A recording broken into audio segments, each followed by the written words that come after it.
Crafters, my name is Cora and I am the owner of Craftopia, where we are building a safe place for artists and crafters of all ages and experience levels to come and learn, create, relax, and enjoy. Before we begin, I'd like to invite you to take a look at our website, www.crafttopiawa.com, where you can see all of our upcoming classes and learn about our organization and vision. You can also find us on Facebook and Instagram at Craftopia. Now pull up a chair, get comfortable, and let's get crafty.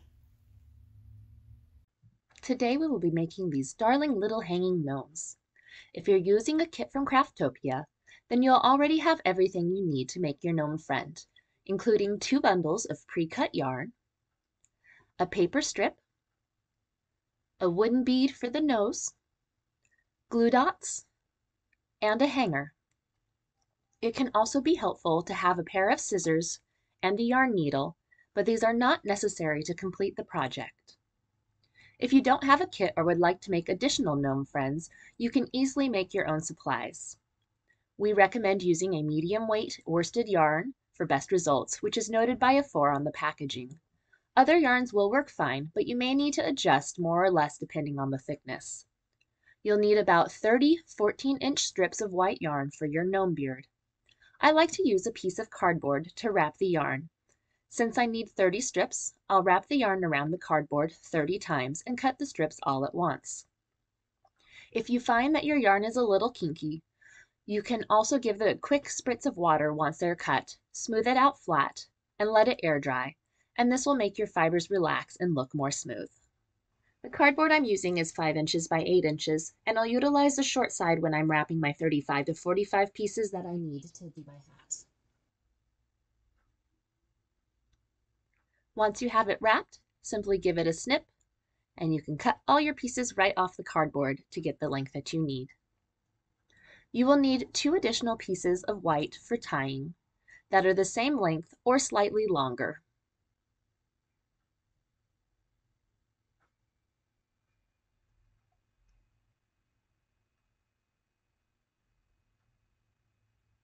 Take one of your longer pieces and lay it long ways across your bundle of yarn. We're going to do a quick knot and pull it nice and tight. You may need to adjust your yarn a little bit to make sure that it is well centered, so feel free to give it a little tug and get it just in the right spot. Once you have, flip your long strings to the other side and give it a good double knot to hold everything in place. This is the first step in making a tassel and can be useful for making lots of other fun things too. Looks a little bit like a ghost right now. Once we have our beard made, we're going to go ahead and slip that off to the side and grab our colored pieces. These are going to become our hat for our gnome. I'm using yellow today. You'll note these pieces are about 10 inches each.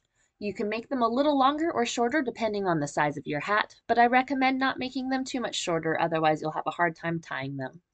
We're going to set one piece aside for our tie later and grab our little paper strip. Our paper strip is about 5 inches across and 1/4 inch wide. We're going to use this as the hat, so our little gnome head is going to slide right in. Feel free to make a little circle, test it out, make sure it's the right width. You want to make sure you've got enough room to put the head in once you're done. Using one of our glue dots, we're going to secure the 2 pieces together. You can use any kind of glue to do this, or even tape. If you're using a glue that requires drying though, I would definitely recommend waiting until it is completely dry before you start the next step. So we'll just slip that on over there, give it a good pinch, and here we have our ring. Paper cardboard tubes that come in toilet paper or paper towels also work fabulously. So we're going to take our color, grab our first piece, fold it in half, tuck it through the middle of our ring, and we're going to do what's called a lark's knot. So slip it through, pull it gently. We want to make sure that the pieces on the tails on the other side are about the same length, so do your best to try to fold that in half well. Now this gets a little time consuming because you're going to use 30 to 40 pieces to cover this entire ring, and you're going to slip all of them on just like this. So go ahead and pause this video here while you have a chance and join me back in once you've got all of your loops tied on. Here we have most of our loops done. We've got about 38 of them on. We want to make sure they are packed nice and tight as well, so do your best to squeeze as many in as you can in order to avoid that little piece of paper showing through our finished gnome.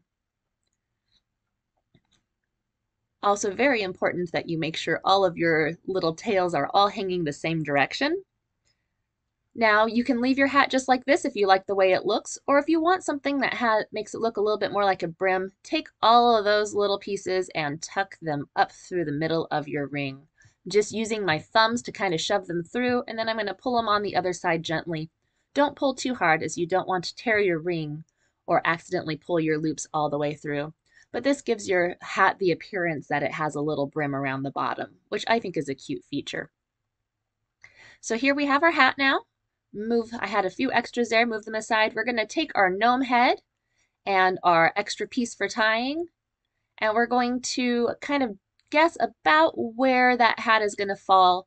And we're going to use that extra white that we had set aside to tie a quick knot. This is going to be where our nose goes, so it is important that we make sure it is tied below where we want our hat to sit.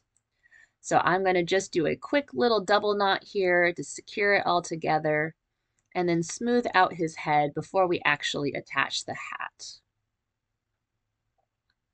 Just a quick little tug to make sure that it's nice and smooth. We're going to take those long pieces and just shove them through with our finger. You can also use a yarn needle here if you'd like, but I find that it's pretty simple just to tuck them up with my finger. Our hat.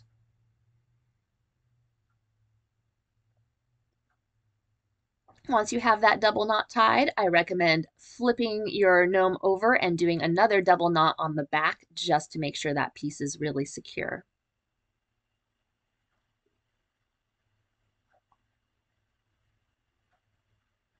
You can trim the little tails off right here, or using your hanger or yarn needle, you can thread them up through the top of your hat to kind of make those tails hide. It's a little bit tricky if you're using your hanger as a needle. Make sure that that loop is squeezed nice and tight, otherwise it will snag on everything else on the way. I'm just going to go ahead and tuck both of them up because I don't like having my little tails hanging out. And one more tucked up through the top of the hat so that they are nice and well hidden. And pull that out and loose. Oh, there he is. Slide him off and we are good to go. So now our hat is attached. I'm going to grab one of my little dots here, and I'm going to put it just right on the back of his head. You don't have to do this, but it does help kind of keep the hat in place. Now these glue dots are a little tricky sometimes with the yarn because they like to stick to your finger more so than the yarn, so just really give it a good shove up in there and squeeze it together. Again, that will just keep your hat from sliding around. All right, time to grab your little nose. We're going to take that knot that we made earlier when we tied our white pieces together. You can also use a glue dot if you prefer. I like the way it works when it's tied. I'm going to use my little hanger here, slide my yarn in there, squeeze it nice and tight, and then use that as a needle to thread it through my wooden nose. Once you have it threaded through, you're just going to tie yet another knot. Squeeze it nice and tight to hold that little beaded nose in place. Then we're going to do the same like we did with the hat. We are going to flip him upside down and give a big old double knot on the back to hold it all together. And once again, if you don't want those little pieces hanging out, you can sew them back down into the rest of the body, or you can shove them up into the hat. I find with the gnome itself, they tend to lay pretty nice and flat. Now let's just tie a quick knot up top. That way we have a place to hang. And we're going to take that hanger now, thread it on through, and bend him back to his original shape. And he is good to go. And now you have a beautiful little gnome. There's nothing more that you need to do, but if you do have a pair of scissors and you want to give it a little bit of shaping, you're welcome to cut all of your bottom tassels so that they are nice and even. Yarn can be a little tricky to cut sometimes, so do be careful. You want to make sure you've got sharp enough scissors to get through, but not so sharp that you end up cutting your finger as well. I'm also going to give our hat a little bit of shaping just because I like the kind of pom-pom look, but you're welcome to leave it as is, or you can also cut them super short like the one I had in the beginning. Just up to you how you want him to look when he is all done. Just be very careful not to actually cut that long white piece that you're using to hang unless you don't plan on hanging him. And there we go. We got it nice and shaped.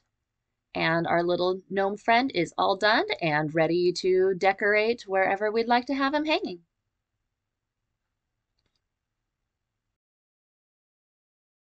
We hope you had a good time crafting with us. If you have any questions or comments, feel free to leave them below or send us an email at info@crafttopiawa.com. And be sure to hit that subscribe button so you don't miss out on any future crafty goodness. Bye!